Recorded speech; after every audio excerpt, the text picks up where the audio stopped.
Bienvenidos todos a la casa del Señor. Les invito a que se pongan sobre sus pies.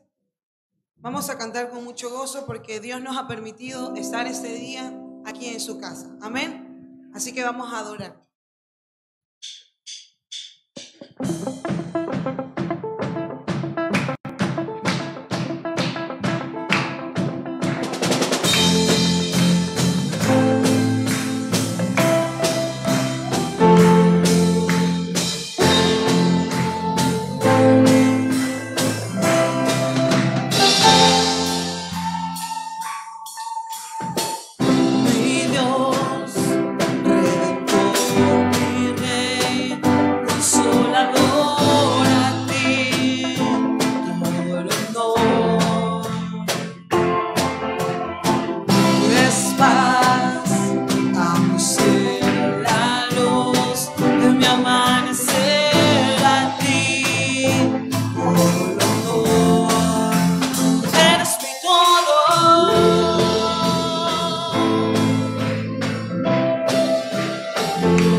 Por ti yo siempre viviré y por siempre cantaré que tú eres mi todo, mi Jesús. Por ti siempre viviré y por siempre cantaré que tú eres mi todo, mi Jesús. Por ti yo siempre viviré y por siempre cantaré que tú eres mi todo, mi Jesús. Por ti siempre viviré y por siempre cantaré. Cantaré con todo el corazón, cantaré con todo lo que soy, cantaré por siempre mi Señor. Cantaré con todo el corazón, cantaré con todo lo que soy, cantaré por siempre mi Señor.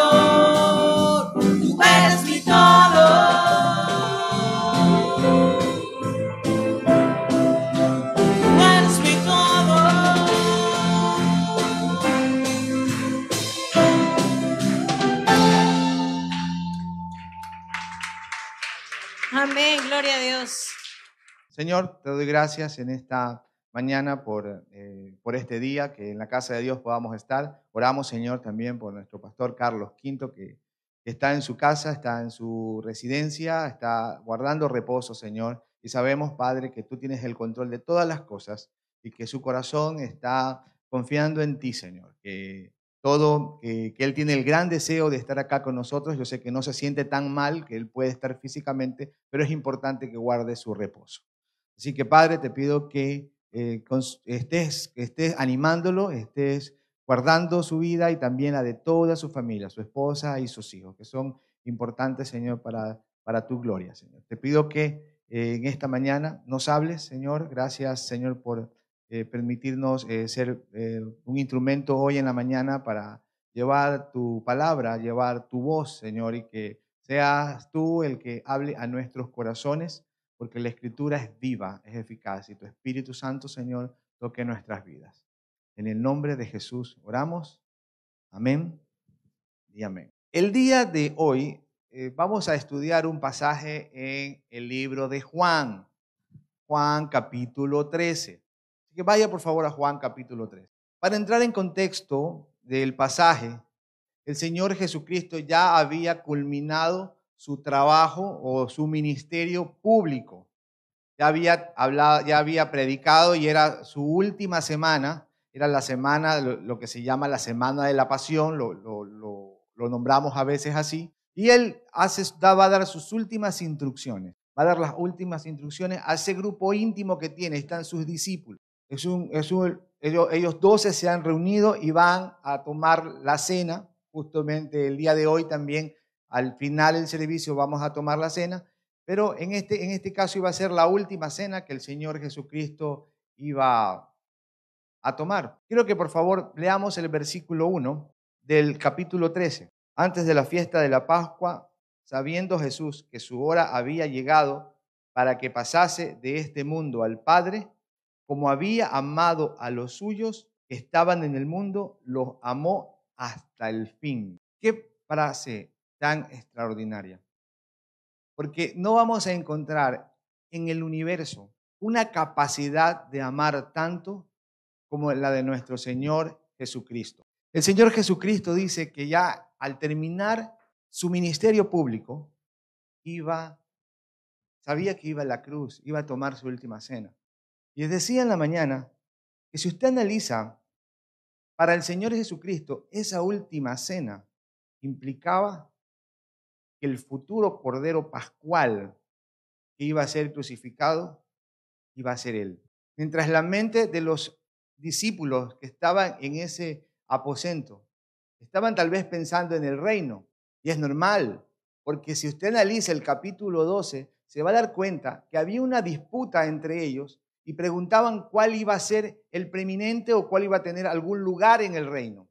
Por eso que el Señor Jesús, al ver esto, toca temas importantes en todo el pasaje, especialmente en los primeros 20 versículos, donde les habla y les enseña con su ejemplo, lavando los pies de aquellos hombres. Y si usted analiza, se va a dar cuenta que solamente los esclavos en aquella época eran los que le lavaban los pies a los invitados o al amo.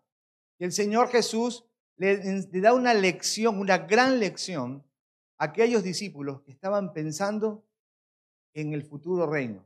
Imagínese usted que está trabajando en la campaña electoral del que el que es presidente actualmente.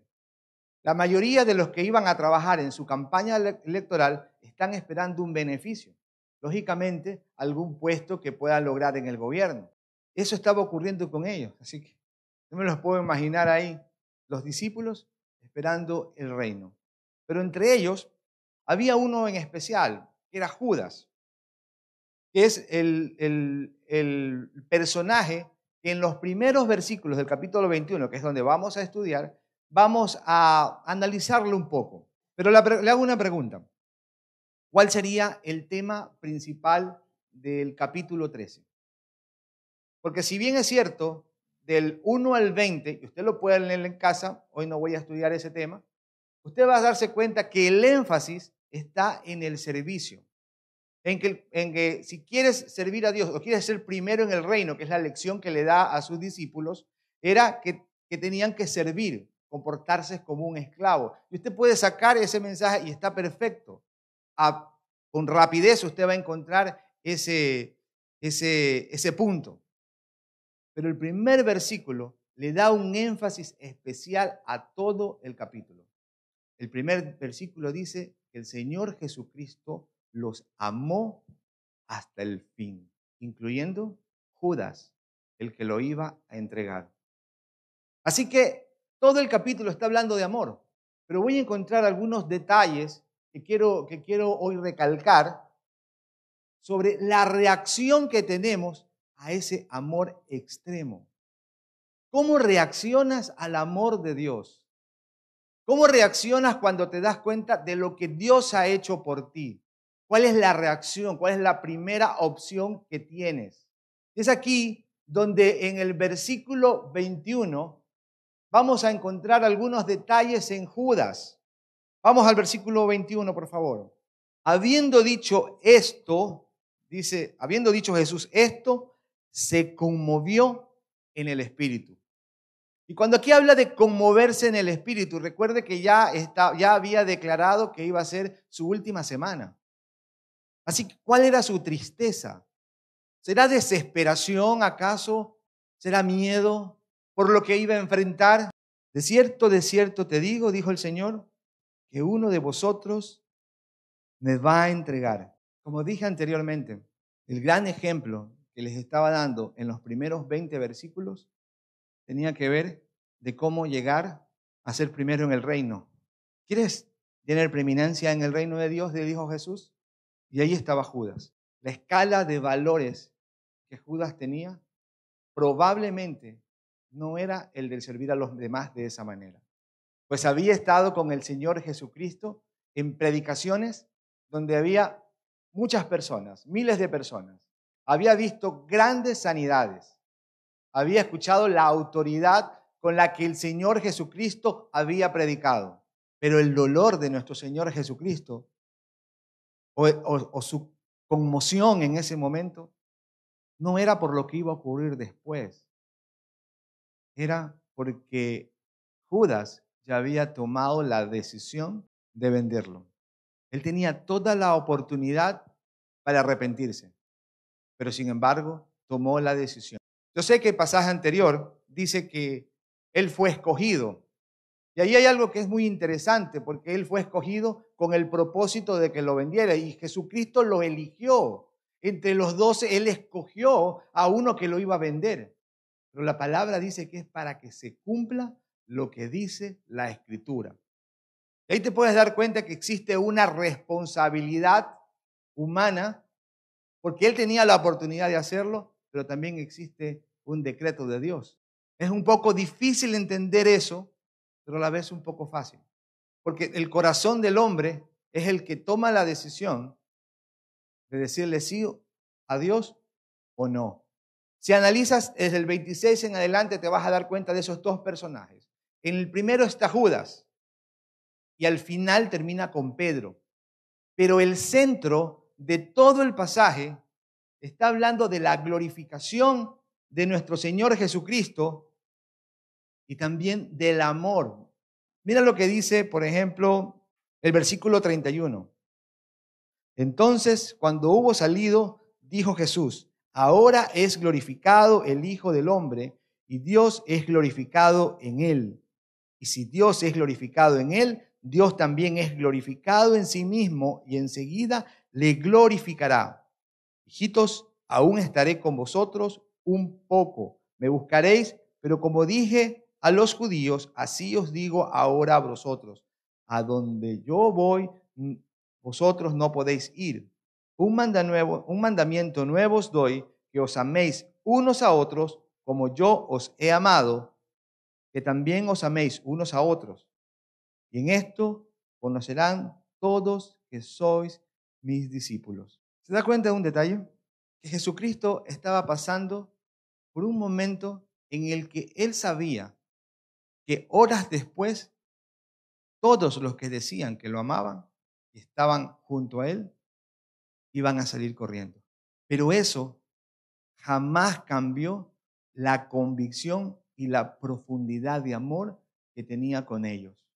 Y es más, en ese sentido, en ese centro del pasaje, Jesús le dice, ámense los unos a los otros, sabiendo que muy pronto iban a encontrarle una traición, muy pronto iban a ver a un Pedro que lo iba a negar 3 veces. Y es ahí donde me pongo a pensar, porque como creyentes a veces tenemos el grave problema de quejarnos cuando estamos pasando un momento de aflicción. Pero nos quejamos porque a lo mejor la persona que debió llamarnos no nos llamó. Nos quejamos con la iglesia porque creemos que la iglesia tiene que estar atento a todas nuestras necesidades.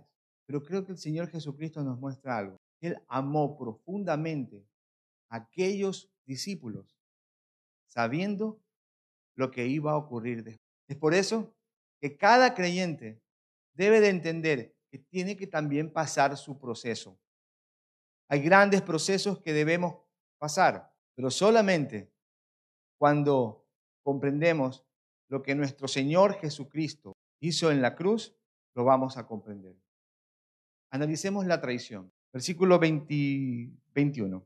Habiendo dicho esto, se conmovió en espíritu y declaró y dijo, de cierto os digo que de vosotros me va a entregar. Entonces los discípulos se miraban unos a otros, dudando de quién hablaba.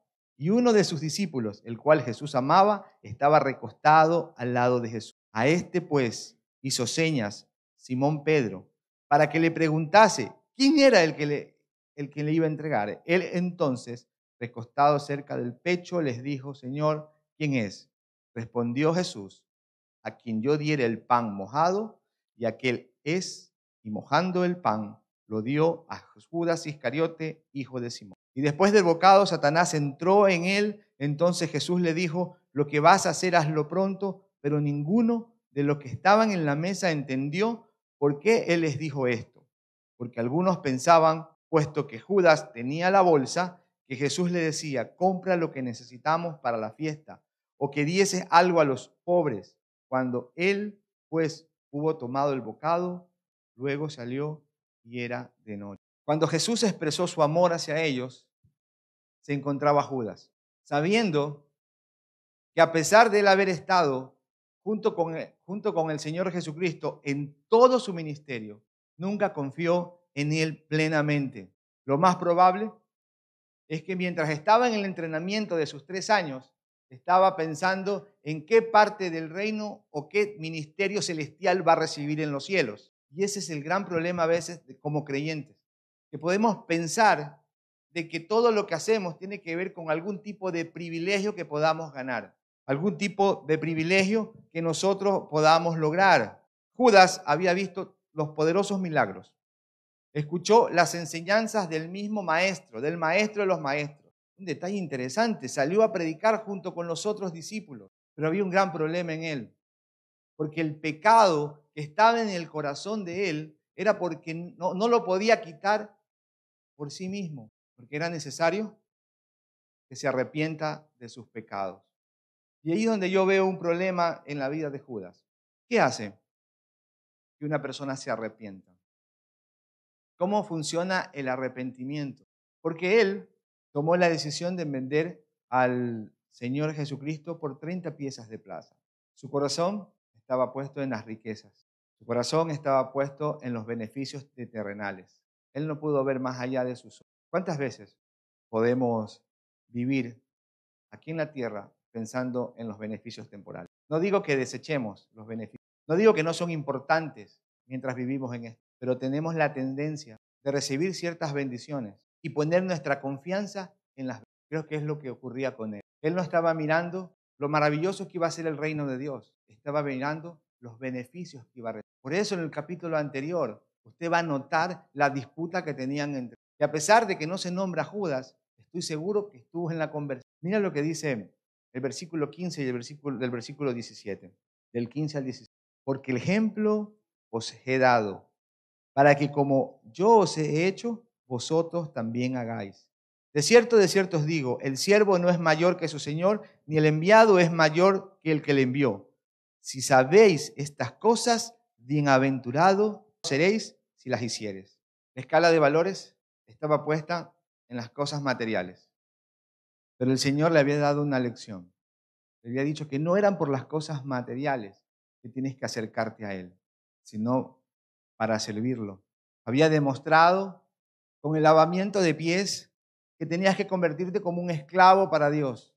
Pero no suena un poco raro porque entonces no entendemos lo que es la esclavitud, porque somos libres, aparentemente. Pero la verdad es que cuando alguien no conoce a Jesús, es esclavo del pecado. Y esa esclavitud de pecado no había sido libertado en un hombre como Judas, pues él no había puesto esa confianza en el Señor Jesús, sino que había puesto la confianza en los beneficios que iban a tener el reino. ¿En dónde está puesta tu confianza? ¿Se ha preguntado? Cuando pasa momentos difíciles, ¿cómo ora? ¿Cómo busca a Dios? Y cuando recibe las bendiciones, ¿cuál es el resultado? Le vuelvo a preguntar, ¿cómo reaccionas al amor de Jesús? Hoy en la mañana, mientras oraba en la mañana, revisando el estudio, repasándolo, me di cuenta que hay veces que nos podemos comportar exactamente como le pasó a Judas. Pensar en que la confianza está en lo venidero físico. Está la confianza puesta en cosas de este mundo. El segundo personaje que vamos a estudiar es el apóstol Pedro. La pregunta que Pedro le hace no fue por un amor correspondido. Mira el versículo 36. Le dijo Simón Pedro, Señor, ¿a dónde vas? Jesús le respondió, a donde yo voy, no me puedes seguir ahora, mas me seguirás después. Le dijo Pedro, Señor, ¿por qué no te puedo seguir ahora?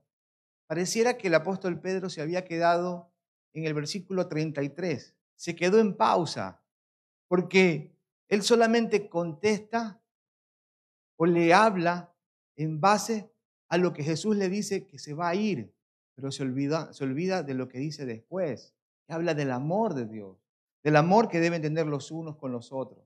Y él se queda en pausa. El mandamiento nuevo era muy importante para el Señor, pero en ese momento no fue importante para Pedro. Para Pedro, lo más importante era, ¿y ahora qué hago si me quedo solo? ¿Ahora qué hago si no tengo mi compañía, mi guía? ¿Ahora qué hago si no sé a dónde ir? Así que la respuesta de él fue que quería ir con él. Era capaz, dice Pedro, de dar la vida por el Señor Jesús. ¿Usted se imagina esa imagen? El Señor Jesús frente a Pedro. Y Pedro le dice, yo voy a dar tu vida por ti. Estaban en la cena. El pensamiento del Señor no me puedo imaginar lo que él estaba pensando. Pero yo le he dicho, Pedro, horas más tarde soy yo el que voy a morir por ti. Pedro, no comprendes. Tu vida, así la entregues, no sirve para nada, porque sería la retribución de lo que tienes que recibir. Pero yo voy a morir por ti. No sé qué exactamente pasó por la mente del Señor Jesús, pero estoy convencido de que su respuesta fue en amor. Jesús le respondió, ¿tu vida pondrás por mí? De cierto te digo que no cantará el gallo sin que me hayas negado 3 veces. ¿Cuántas veces como creyentes podemos estar viendo el montón de problemas que están por delante? Podemos estar viendo cualquier circunstancia que hoy estés viviendo, no lo sé, pero en muchas ocasiones Dios está al lado hablándonos. Dice, Pedro, ¿no estás escuchando todo el mensaje? Porque él estaba solamente preocupado por pensar en qué voy a hacer cuando me quede solo. Así que yo me voy a aferrar a hacer con mis propias fuerzas lo que es necesario para vivir. Pero el Señor Jesús, que es un especialista en tocar la vida de las personas, le dice una verdad, algo que va a ocurrir. Usted lo sabe, iba a negar al Señor 3 veces. Tal vez suene un poco, bastante conocido este mensaje, o bastante estudiado. Pero ¿sabe lo que quería exaltar de estas dos personajes? Algo que se me vino a la mente toda la semana. ¿Cuál es la diferencia entre arrepentimiento y remordimiento? ¿Cuál es la diferencia entre Judas y Pedro? Porque fueron los dos los que traicionaron al Señor Jesús. Las circunstancias fueron diferentes, pero el hecho fue igual. Hubo una traición. Y en medio de esa traición, la enseñanza del Señor Jesucristo es el amor. Él no iba a cambiar su amor ni iba a disminuir su amor a pesar de que estas personas fallen. Él se iba a mantener. ¿No le parece impresionante eso? Si tú sabes que alguien te va a traicionar, alguien habla mal de ti o va a hablar mal de ti, ¿lo vas a seguir amando? ¿A enemigos? El Señor Jesucristo es sublime y le muestra su amor a las dos personas. Pero ¿cuál fue el resultado? Decía en la mañana, hace un tiempo atrás fuimos a predicar a un centro de rehabilitación. Y en ese centro de rehabilitación empezamos con música, fuimos algunos hermanos, estábamos justo ya en el momento de la predicación, terminamos la predicación, y este grupo de hombres que estaban ahí, uno alza la mano y comienzan a hacer preguntas. Y uno dice, hermano, le hago una pregunta. Yo antes era cristiano, yo iba a la iglesia, es más, me gustaba predicar, pero luego me aparté y mira, caí en el mundo del vicio. Digo, qué pena. Pero te estás restaurando. Sí, ya me estoy restaurando, pero tengo un problema. Digo, ¿cuál es el problema? Y ahora oro y no siento nada. Ya no es lo mismo. Venía pensando, ¿por qué? Porque hay ocasiones en que no somos sinceros delante de Dios. Te arrodillas y oras y tu oración dura muy poquito porque sabes que no estás arrepentido completamente de tus pecados. Hay algo que no quieres dejar. Y recuerdo que mi compañero con el que fuimos le dijo, es que hay que ser honesto con usted mismo, sea honesto. Lo más probable es que no se ha arrepentido de sus pecados. Lo más probable es que estaba convencido. Porque el problema que tenemos es que a veces tenemos un arrepentimiento, por llamarlo así, de acuerdo por el resultado. Me botaron del trabajo por hacer estas cosas mal, pero te botaron del trabajo porque hiciste las cosas mal. La esposa le encuentra a su esposo con otra persona. Lo estás engañando. Y él corre a los pies a pedirle perdón. La pregunta es, ¿en verdad hubo arrepentimiento? ¿O solamente fue el resultado de descubrir el pecado? Porque a veces tenemos esa tendencia de solamente entristecernos por el resultado. Pero el caso de Pedro fue completamente diferente. Porque el amor de Pedro fue real, torpe, con emociones cruzadas, pero fue real. ¿Cómo respondió Judas ante el profundo amor del Señor Jesús? ¿Y cómo respondió Pedro? A pesar de que los dos se equivocaron, si seguimos leyendo el libro de Juan, vas a encontrar que el apóstol Pedro fue restaurado en amor. El Señor Jesucristo lo restauró. ¿Cómo reaccionamos al amor extremo de Dios? ¿Luchamos contra nuestro yo personal? ¿Contra lo que queremos ser? ¿O le cedemos a Dios la preeminencia y el lugar? Amada iglesia, que seamos como Pedro, con un amor real, torpe, pero real. Porque a veces hacemos las cosas con poco sentido, a veces por inercia, a veces creemos que estamos haciendo las cosas bien porque estamos acostumbrados a una forma, sin darnos cuenta de que lo que dice la Escritura es lo que debemos hacer. ¿Quieres ser feliz? ¿Quieres ser feliz? ¿Seguro? ¿Seguro quieres ser feliz? Entonces lea conmigo el versículo 16 y 17. De cierto os digo, el siervo no es mayor que su Señor, ni el enviado es mayor que el que le envió. Si sabéis estas cosas, bienaventurado seréis, bienaventurado, feliz. Porque el gran problema que a veces tenemos es que cuando llegamos a tener ciertas cosas o ciertas bendiciones, estamos más contentos por lo que tenemos y no porque glorificamos a Dios. Creemos que las bendiciones son el resultado del trabajo y del esfuerzo que hacemos día a día, pero olvidamos que sí hay que esforzarse, pero lo que recibimos sigue siendo por la gracia y la misericordia de nuestro Señor Jesucristo.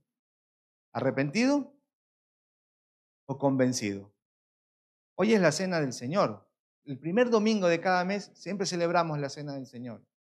Normalmente el pastor Carlos V es el que siempre recibe la cena. Hoy, como les dije antes de la predicación, se encuentra delicado de salud y por eso no está con nosotros.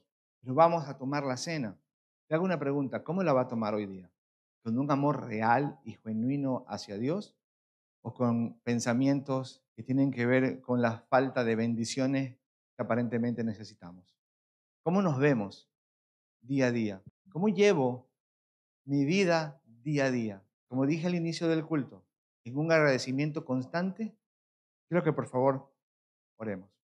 Padre, qué texto, qué difícil de predicarlo a veces, difícil de ver y de entender ese profundo de amor que tienes para personas que a veces no podemos vivir a los estándares de tu palabra. Que nos cuesta entender qué importante es esa íntima comunión con usted. Qué importante es que podamos acercarnos con un amor sincero y real. Que podemos saberlo, que podemos amarlo, porque usted nos amó primero. Su amor fue primero. ¿Cómo reaccionamos a ese amor? ¿Lo hemos dejado todo? ¿Hemos dejado todas esas cosas que ofenden a Dios? ¿O simple y llanamente empezamos a comportarnos bien esperando que vengan buenas bendiciones? Padre, te pido, Señor, que nuestro corazón comience a latir cada día más por ti. Que el amor extraordinario que derramaste en esa cruz por nosotros, cada día nos cautive al punto de convertirnos en esclavos de tu servicio, de poder lavar los pies, de poder caminar la milla extra, de poder seguirte. Padre, guárdanos y bendícenos. En el nombre de Jesús oramos. Amén y amén.